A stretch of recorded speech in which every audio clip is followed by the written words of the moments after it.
सूर्यंगरी, अरावली पर्वतों की गोद में बसी एक प्राचीन नगरी, अपनी सुनहरी मीनारों और हरे भरे खेतों के लिए दूर दूर तक प्रसिद्ध थी।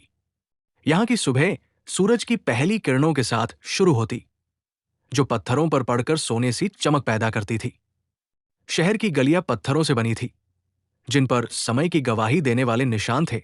कुछ जगहों पर मॉस उगाई थी और कुछ पर प्राचीन नक्काशियां अभी भी स्पष्ट थी। ये नक्काशियां सूरज, चांद और जंगल के देवताओं की थी, जो बताती थी कि ये नगरी प्राचीन काल से ही समृद्ध और आध्यात्मिक रही है। बाजारों में मसालों की सुगंध, हल्दी, दालचीनी और इलायची हवा में तैरती थी, जबकि हथक रघे पर बने रंग बिरंगे कपड़े दुकानों को सजाते थे। लाल, पीले और हरे रंग के कपड़े हवा में लहराते और व्यापारी अपनी वस्तुओं की तारीफ में चिल्लाते रहते, ये सबसे नरम रेशम है, या ये मसाला राजा के लिए भी काफी नहीं। नदियां, जो पहाड़ों से उतरकर शहर के बीचों बीच बहती थी, अपने पारदर्शी पानी से हरियाली को पोषण देती थी। इन नदियों के किनारे महिलाएं कपड़े धोती, बच्चे पानी में छपछप करते खेलते थे और मछुआरे अपनी नावों को तैयार करते थे। ये नगरी न केवल समृद्ध थी, बल्कि इसके लोग भी आपस में प्रेम और एकता से बंधे थे। हर त्योहार पर, चाहे होली हो या दिवाली, पूरा शहर रंगों और रोशनी में डूब जाता और लोग एक दूसरे के घरों में मिठाइयां बांटते। रात में जब चांद आसमान पर चमकता, तो शहर की मीनारों से संगीत की मधुर ध्वनि गूंजती, जो कवियों और संगीतकारों की कला का परिणाम थी। राजा वीरेंद्र, इस राज्य के शासक, एक निष्पक्ष और वीर योद्धा थे, जिन्होंने अपने पिता से राजगद्दी संभाली थी। उनकी उम्र अब 50 पार कर चुकी थी, लेकिन उनकी मूंछों में छिपी शक्ति और आंखों में चमक अभी भी उनके युद्ध कौशल की गवाही देती थी। उनके चेहरे पर युद्ध के निशान थे, एक गहरी खरोंच उनकी बाई भौं के नीचे, जो एक पुराने युद्ध की याद दिलाती थी, जब उन्होंने डाकुओं के एक गिरोह को हराया था। उनकी तलवार सूर्यकांत एक किंवदंती थी। इसका हत्था सोने से बना था और इसके फल पर सूरज की किरणों की नक्काशी थी, जो इसे जादुई शक्ति प्रदान करती थी। कहा जाता था कि यह तलवार अपने आप चमक उठती थी जब कोई झूठ बोलता था, और एक बार तो इसने एक चोर को बेनकाब कर दिया था, जो राजा के सामने झूठ बोल रहा था। यह न केवल युद्ध में विजय दिलाती थी, बल्कि उनके न्याय का प्रतीक भी थी।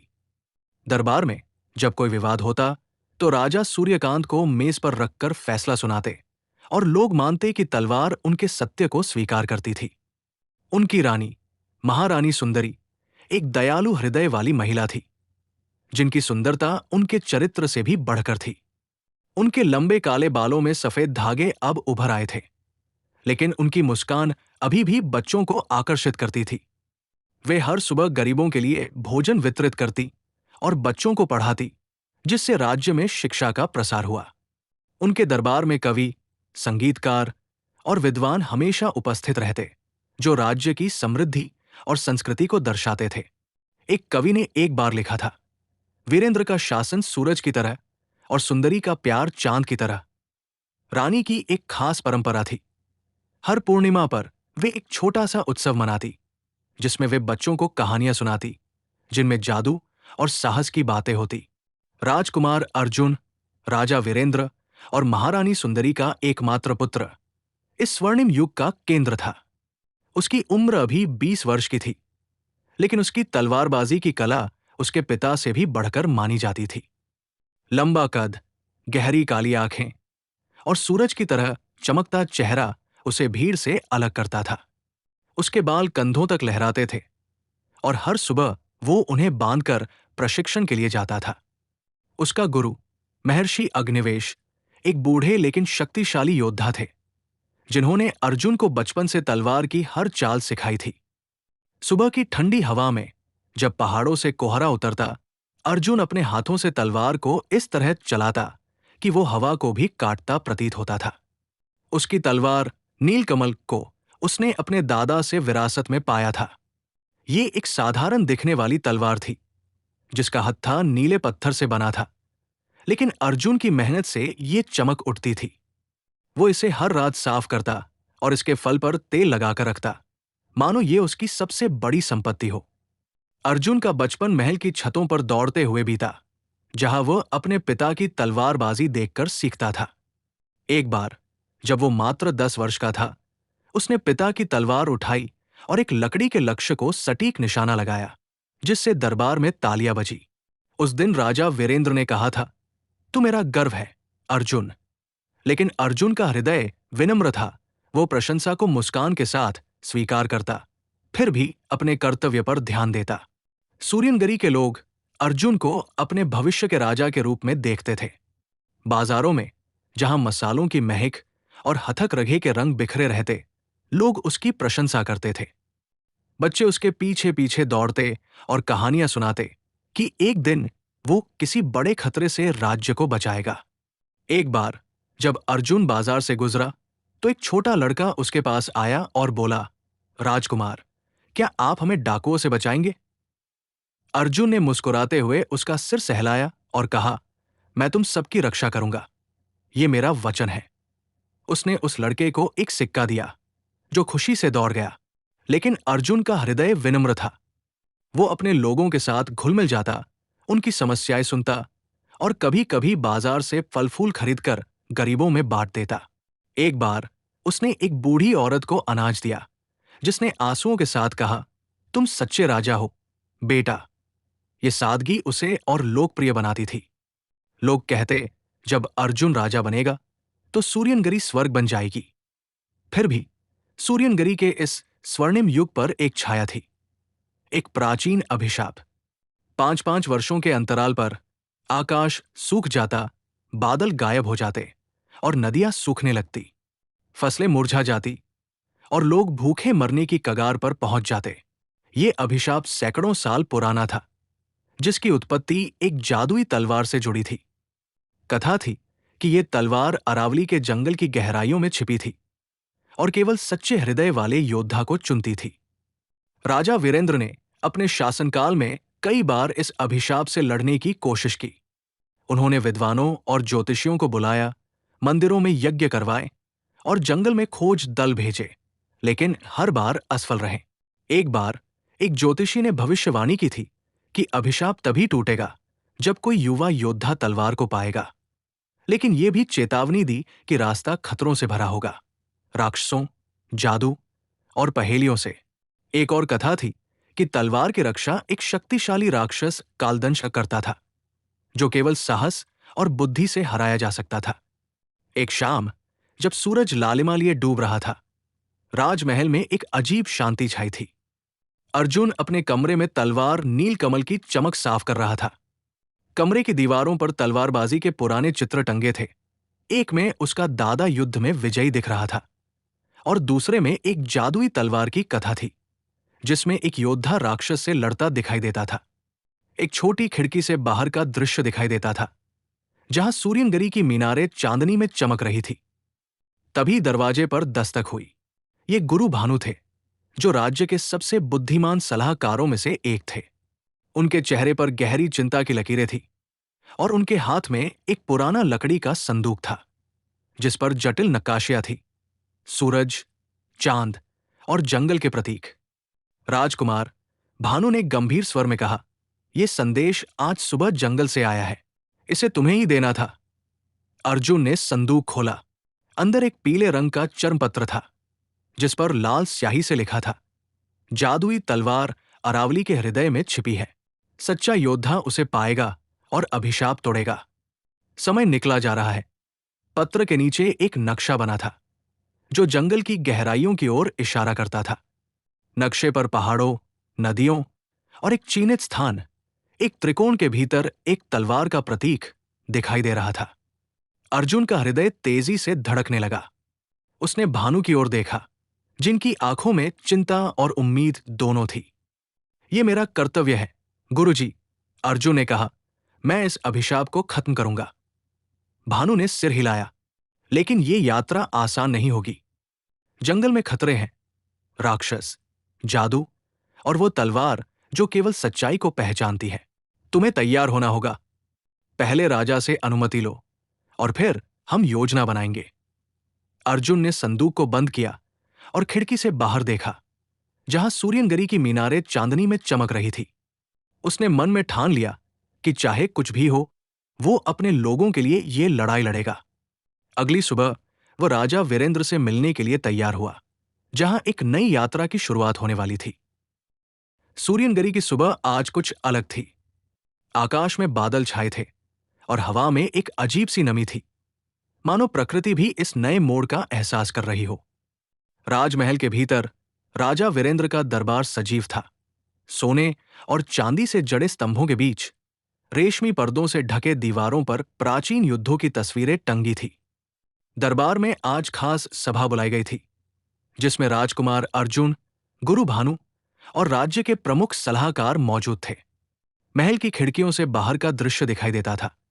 बाजार में लोग अपने दैनिक कामों में व्यस्त थे, लेकिन उनकी बातों में एक अनिश्चितता थी, क्योंकि पिछले कुछ दिनों से सूखे की आशंका बढ़ गई थी।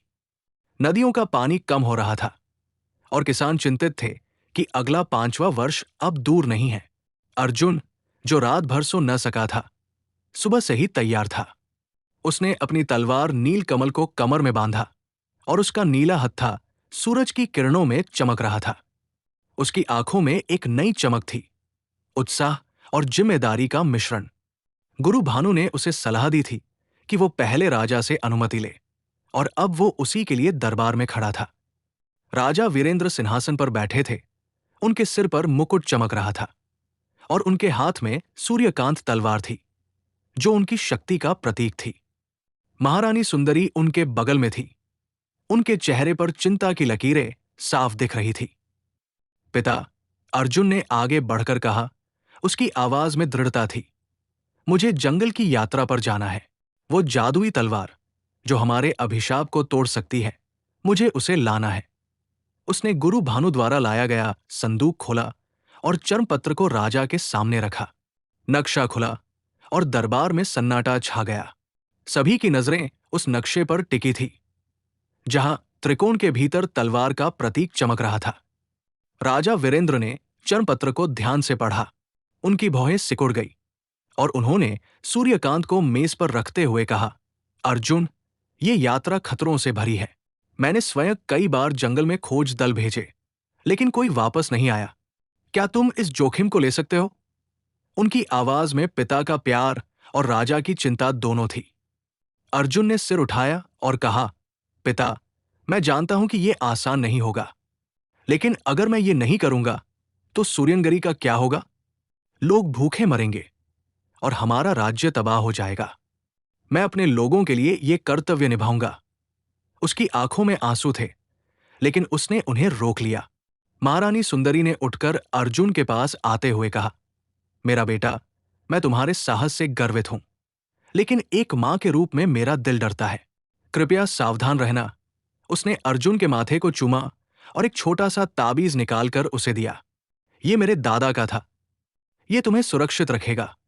गुरु भानु ने आगे बढ़कर कहा, महाराज, मैं अर्जुन के साथ जाऊंगा। मेरी बुद्धि और अनुभव उसकी मदद करेंगे।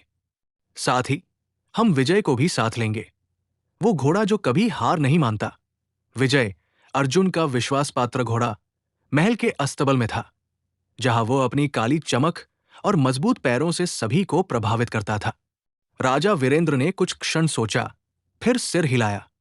ठीक है अर्जुन, मैं तुम्हें अनुमति देता हूं, लेकिन तुम्हें पूरी तैयारी करनी होगी। जंगल में राक्षस और जादू है, और वो तलवार केवल सच्चाई को पहचानती है। गुरु भानु और विजय तुम्हारे साथ होंगे। कल सुबह तुम्हारी यात्रा शुरू होगी। उन्होंने सूर्यकांत उठाई और अर्जुन के सिर पर रखकर आशीर्वाद दिया। दरबार में तालियां बजी, लेकिन कुछ सलाहकारों के चेहरों पर चिंता थी। अर्जुन ने रात को अपने कमरे में बिताई, जहां उसने नक्शे का अध्ययन किया। नक्शे पर पहाड़ों, नदियों और एक गहरे जंगल का चित्रण था, जो अरावली के हृदय में था। उसने गुरु भानु से पूछा, गुरुजी, क्या आपने कभी उस जंगल के बारे में सुना है? भानु ने कहा, हां, वहां की कथाएं पुरानी हैं। लोग कहते हैं कि वहां एक मंदिर है जहां तलवार रखी है और उसकी रक्षा कालदंश नाम का राक्षस करता है। लेकिन यह भी कहा जाता है कि जो सच्चा है वो जीतता है। अगली सुबह सूर्यनगरी के लोग अर्जुन को विदा देने के लिए जमा हुए। महिलाओं ने मंगल गीत गाए और बच्चों ने फूल बरसाए। अर्जुन ने अपनी तलवार को कसकर पकड़ा। गुरु भानु उसके बगल में थे और विजय तैयार था। यात्रा शुरू हुई और सूर्यनगरी की मीनारें धीरे धीरे पीछे छूटने लगी। अर्जुन का मन दृढ़ था, लेकिन उसकी आंखों में अपने लोगों के लिए प्यार और जिम्मेदारी थी। सूर्यनगरी से निकलने के बाद अर्जुन, गुरु भानु और घोड़ा विजय का पहला दिन शांतिपूर्ण रहा। सूरज की किरणें पेड़ों की पत्तियों से छनकर जमीन पर पड़ रही थी और हवा में फूलों की हल्की सुगंध थी। लेकिन जैसे जैसे वे अरावली जंगल की गहराइयों में प्रवेश करते गए, माहौल बदलने लगा। पेड़ घने हो गए, उनकी शाखाएं आपस में उलझी हुई थी और सूरज की रोशनी अब मुश्किल से जमीन तक पहुंच रही थी। हवा में नमी बढ़ गई और एक अजीब सन्नाटा छा गया, जिसमें केवल उनके कदमों की आहट और विजय के खुरों की आवाज गूंजती थी। अर्जुन ने नक्शे को निकाला और उसे ध्यान से देखा। नक्शे पर एक संकरी पगडंडी दिख रही थी, जो जंगल के बीचों बीच से होकर गुजरती थी। गुरुजी, ये रास्ता हमें मंदिर की ओर ले जाएगा, उसने कहा, लेकिन उसकी आवाज में संदेह था। भानु ने सिर हिलाया और कहा, हां, लेकिन यह रास्ता खतरों से भरा है, हमें सावधान रहना होगा। विजय ने अपनी पूंछ हिलाई, मानो वो भी इस अनिश्चितता को महसूस कर रहा हो। दोपहर तक वे एक छोटी नदी के किनारे पहुंचे, जहां पानी हल्के हरे रंग का था और उसमें चमकती मछलियां तैर रही थी। लेकिन जैसे ही अर्जुन ने पानी छुआ, नदी का रंग बदल गया, लाल हो गया और मछलियां गायब हो गई। ये जादू है, भानु ने चेतावनी दी। तभी पानी से एक आवाज आई, कौन है जो मेरे जल को छूता है? अर्जुन ने जवाब दिया, मैं राजकुमार अर्जुन हूं, सूर्यनगरी से आया हूं। मैं अभिशाप तोड़ने के लिए जादुई तलवार की खोज में हूं। पानी शांत हो गया और एक मछली का रूप धरने वाली आत्मा प्रकट हुई। उसने कहा, तुम्हारी हिम्मत अच्छी है, लेकिन मेरी परीक्षा पास करो। मुझे एक सवाल का जवाब दो। मैं बोलता हूं पर जीव नहीं हूं। मैं गूंजता हूं पर सांस नहीं लेता। मैं क्या हूं? अर्जुन ने सोचा और कहा, गूंज, एको। आत्मा ने मुस्कुराई और पानी फिर से साफ हो गया। साथ ही एक छोटा रास्ता खुला। रात ढलते ढलते वे एक गुफा के पास पहुंचे, जहां से ठंडी हवा निकल रही थी। भानु ने कहा, यह रास्ता हमें मंदिर के करीब ले जाएगा, लेकिन यहां राक्षस हो सकते हैं। अर्जुन ने तलवार निकाली और गुफा में प्रवेश किया। अंदर अंधेरा था, लेकिन उसकी तलवार की चमक ने रास्ता दिखाया। तभी एक भयानक गुर्राहट हुई और एक पहाड़ी शेर सामने आया। उसकी आंखें लाल थी और उसके पंजे जमीन को खोद रहे थे। विजय ने डर से पीछे हटने की कोशिश की, लेकिन अर्जुन ने उसे शांत किया। भानु ने एक चालाक तरकीब सुझाई। उन्होंने शेर के सामने एक मशाल जलाई और धुआं फैलाया। शेर ने गुर्राते हुए पीछे हट गया और वे गुफा से बाहर निकल आए। गुफा से बाहर निकलने के बाद अगली सुबह अर्जुन और भानु एक विशाल मैदान में पहुंचे, जहां मंदिर का ढांचा दिखाई देने लगा। यह मंदिर प्राचीन पत्थरों से बना था और उसकी दीवारों पर जटिल नक्काशियां थी, सूरज, चांद और तलवार के प्रतीक। मंदिर के शिखर पर एक सुनहरा चबूतरा था, जहां जादुई तलवार चमक रही थी। लेकिन जैसे ही अर्जुन ने कदम बढ़ाया, धरती कांप उठी और एक भयानक राक्षस प्रकट हुआ, कालदंश। उसकी ऊंचाई 20 फीट थी। उसका शरीर काले पत्थर जैसा था और उसकी आंखों से आग निकल रही थी। उसने गरज कर कहा, कोई भी तलवार को छूने की हिम्मत नहीं कर सकता जब तक कि वो मेरी 3 पहेलियां न हल करे। अर्जुन ने तलवार नीलकमल को कसकर पकड़ा और कहा, मैं तैयार हूं। कालदंश ने पहली पहेली पूछी, मैं दिन में छिपता हूं, रात में चमकता हूं। मैं क्या हूं? अर्जुन ने सोचा, सूरज? नहीं, वो दिन में चमकता है। फिर उसे याद आया, तारा। कालदंश ने सिर हिलाया और पहला चरण पास हो गया। दूसरी पहेली थी, मैं तुम्हारे पास हूं पर तुम मुझे नहीं देख सकते। मैं क्या हूं? अर्जुन ने गहरी सांस ली और कहा, विश्वास। कालदंश की आंखें सिकुड़ी, लेकिन उसने स्वीकार किया। तीसरी पहेली थी, मैं बोलता हूं पर जीभ नहीं है। मैं क्या हूं? अर्जुन ने थोड़ा समय लिया, फिर कहा, घड़ी। कालदंश ने हार मान ली और पीछे हट गया। अर्जुन ने तलवार को छुआ और वो चमक उठी। उसकी शक्ति अर्जुन के शरीर में प्रवाहित हुई और उसने महसूस किया कि अब वो अभिशाप तोड़ सकता है। लेकिन कालदंश ने आखिरी हमला किया। उसने आग की लपटें फेंकी। अर्जुन ने नीलकमल से प्रहार किया और जादुई तलवार ने आग को रोक दिया। कालदंश हार गया और मंदिर शांत हो गया। कालदंश की हार के साथ मंदिर में शांति छा गई थी। जादुई तलवार अब अर्जुन के हाथ में थी और उसकी चमक पूरे मंदिर को रोशन कर रही थी। तलवार का हत्था सोने का था और इसके फल पर नीले रंग की जटिल नक्काशियां थी, जो हर बार चमकने पर अलग अलग आकृतियां बनाती थी। अर्जुन ने इसे कसकर पकड़ा और गुरु भानु की ओर देखा, जिनकी आंखों में गर्व और राहत थी। विजय, जो मंदिर के बाहर इंतजार कर रहा था, अपने खुरों से जमीन को खोद रहा था, मानो वो भी इस जीत का जश्न मनाना चाहता हो। हमने कर दिखाया, गुरुजी, अर्जुन ने कहा। उसकी आवाज में थकान के बावजूद उत्साह था। भानु ने मुस्कुराया और कहा, यह तुम्हारी सच्चाई और साहस का परिणाम है, राजकुमार। लेकिन अभी यात्रा पूरी नहीं हुई। अभिशाप तोड़ना बाकी है। मंदिर से बाहर निकलते समय आकाश में बादल छा गए थे और हवा में एक ठंडक थी।